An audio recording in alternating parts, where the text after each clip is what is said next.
Hi everyone, मैं प्रिया और अपने चैनल पर आप सभी का स्वागत करती हूँ। चलिए दोस्तों, तो आज हमारी जो वीडियो है वो भी महाभारत की हो। तो आज हम इस वीडियो में जानेंगे कि युधिष्ठिर ने कौन सी शर्त पर द्रौपदी को जुए पर दांव पर लगाया था। तो देखिए, आपने देखा होगा कि जब युधिष्ठिर अपने सारे भाइयों को जुए पे हार जाते हैं तो फिर बाद में द्रौपदी को दांव पर लगा देते हैं। कहते हैं कि महाभारत के ये जो युद्ध की मुख्य शुरुआत थी वो जुए की खेल से ही होती है। दुर्योधन के मन में द्रौपदी चल रही बदले की इस भावना को शकुनी ने हवा दे दिया था और इसी का फायदा उठाते हुए उसने पांसों का खेल खेलने की योजना बनाई। उसने अपनी योजना पूरी दुर्योधन को बताई और कहा कि तुम इस खेल में हराकर बदला ले सकते हो। खेल के जरिए पांडवों को मात देने के लिए शकुनी ने बड़े प्रेम भाव से सभी पांडु पुत्रों को खेलने के लिए आमंत्रित किया। फिर शुरू हुआ दुर्योधन व युधिष्ठिर के बीच पांसा फेंकने का खेल। देखिए, शकुनी जो था वो पैर से लंगड़ा था पर चौसर व घृत कीड़ा में अत्यंत प्रवीण था। उसकी चौसर की जो महारथ और उसका पांसों का जो स्वामित्व ऐसा था कि वह जो चाहता था वे अंक पांसों पर आ जाते थे। एक तरह से मतलब उसने पासों से सिद्ध कर दिया था कि उसकी उंगलियों के घुमाव पर ही पासों के अंक पूर्व निर्धारित थे। एक्चुअली कहते हैं कि जो शकुनी के जो पासे बने थे, है ना? तो कहते हैं कि जब शकुनी के पिता बंदी गृह में मरने लगे थे, तब उन्होंने शकुनी की चौसर में रुचि को देखते हुए कहा कि तुम मेरी उंगलियों के पासे बना लेना। इसमें मेरा आक्रोश भरा होगा, जिससे चौसर के खेल में तुम्हें कोई नहीं हरा पाएगा। पिता की उंगलियों से बने पासे से चौसर खेलने के कारण ही शकुनी हर बार पांडवों को हराने में सफल हो गए थे। कहते हैं कि खेल की शुरुआत में पांडवों का उत्साह बढ़ाने के लिए शकुनी ने दुर्योधन को आरंभ में कुछ पारियों की जीत युधिष्ठिर में के पक्ष में चले जाने को कह दिया, ताकि उन्हें ऐसा ना लगे कि पांचों में कुछ तो है ना? पहले उसने कुछ जीत की जो पक्ष था वो युधिष्ठिर के पक्ष में चले जाने को कहा, जिससे कि पांडवों के खेल के प्रति उत्साह उत्पन्न हो सके। धीरे धीरे खेल की उत्साह में युधिष्ठिर अपनी सारी दौलत साम्राज्य जुए में हार गया। इसके बाद युधिष्ठिर ने नकुल और सहदेव को दांव पर लगाया, फिर अर्जुन को और अंत में भीम को। वो भी हार गए। अंत में कर्ण की सलाह पर शकुनि ने युधिष्ठिर को बाकी पांडवों सहित सब कुछ एक शर्त पर वापस लौटा देने का वादा किया, यदि वे अपनी पत्नी द्रौपदी को दांव पर लगाएं। समझिएगा बात को। अंत में कर्ण की सलाह पर शकुनि ने युधिष्ठिर को बाकी पांडवों भाइयों सहित सब कुछ एक शर्त पर वापस लौटा देने को कहा, लेकिन वे अपनी पत्नी द्रौपदी को दांव पर लगाए। मजबूर होकर युधिष्ठिर ने शकुनि की बात मान ली और अंत में वह पारी भी हार गए।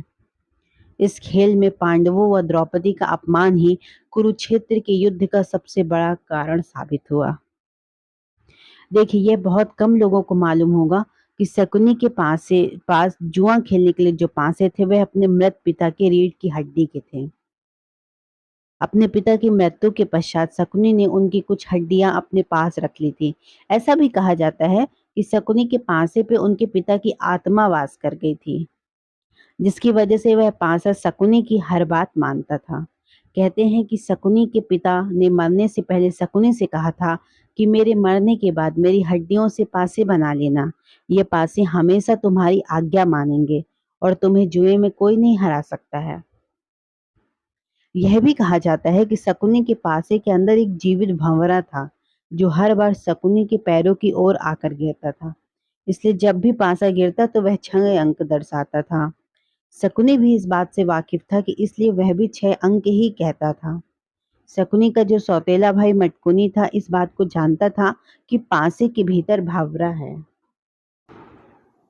देखिए, शकुनी के बारे में कहा जाता है कि वह कभी भी जुए में नहीं हारा, है ना? जैसा कि मैंने अभी आपको बताया, तो उसकी जो जीत का रहस्य उसके पासों में छिपा था। लेकिन शकुनी ने दुर्योधन के मन में पांडवों के प्रति इतनी ज्यादा उसने नफरत का बीज बो दिया था कि जुए का ऐसा खेल खेला कि पांडव उसमें अपना राजपाट सब कुछ गवा बैठे। और जुए के इसी खेल के बाद कौरव और पांडवों के बीच महाभारत का महायुद्ध हुआ, जिसमें कुरु वंश का विनाश हो गया। शकुनी को यह बात अच्छी तरह से ज्ञात थी कि महायुद्ध में कौरवों की हार होगी। ऐसे में सवाल यह उठता है कि आखिर शकुनी ने यह जानबूझकर क्यों किया? शकुनी ने अपनी बहन के पूरे खानदान का सर्वनाश क्यों करवा दिया? कहते हैं कि विवाह के बाद गांधारी से जुड़े एक सच को जानकर धृतराष्ट्र इतना ज्यादा नाराज हुए कि उन्होंने गांधार राज्य पर हमला करवा दिया और शकुनी के पूरे परिवार को बंदी गृह में डाल दिया था। बंदी गृह में कैद उन सभी को इतना ही भोजन दिया जाता था कि वे धीरे धीरे भूख से तड़प कर मृत्यु को प्राप्त हो जाएं।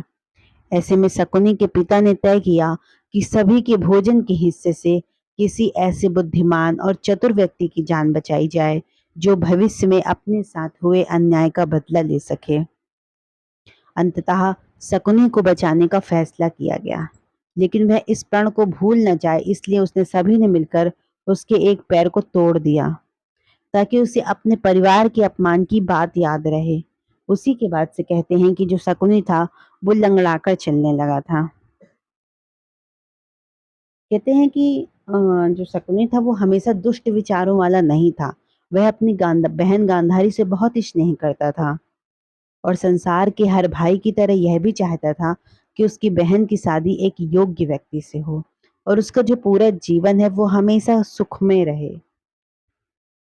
मामा शकुनी द्वारा अपने बहन के पूरे परिवार का नाश कराने के पीछे एक कथा है। कहते हैं कि जिसके अनुसार शकुनी कभी भी अपनी बहन गांधारी का विवाह नेत्रहीन धृतराष्ट्र के साथ नहीं करना चाहता था, लेकिन भीष्म के दबाव के कारण उसे ऐसा करना पड़ा।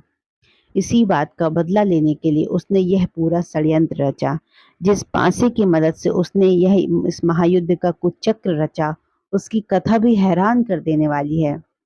हम उसको आपको अगले वीडियो में अवश्य बताएंगे। कहते हैं कि पांचवा वेद कहे जाने वाले महाभारत की कथा में शकुनी उन प्रमुख पात्रों में से एक है जिसे इस महायुद्ध के लिए जिम्मेदार माना जाता है। शकुनी गंधार साम्राज्य का राजा था जिसके जीवन का अधिकांश समय जो था वो अपनी बहन के ससुराल में बीता था। शकुनी की बहन गांधारी का विवाह धृतराष्ट्र से हुआ था। वह हस्तिनापुर के महाराज धृतराष्ट्र का साला और कौरवों के मामा थे। चलिए, तो हमने आपको बताया कि युधिष्ठिर कैसे मतलब द्रौपदी को किस शर्त पर हार गए थे और जो शकुनी के फांसी का रहस्य क्या था, आखिर शकुनी बदला क्यों लेना चाहता था।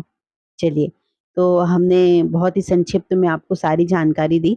चलिए, आई होप आपको वीडियो बहुत पसंद आया होगा दोस्तों। तो हमारी वीडियोस को ज़्यादा से ज़्यादा लोगों तक शेयर करें और हमारे चैनल को सब्सक्राइब भी करें। जय श्री कृष्ण, जय श्री राम।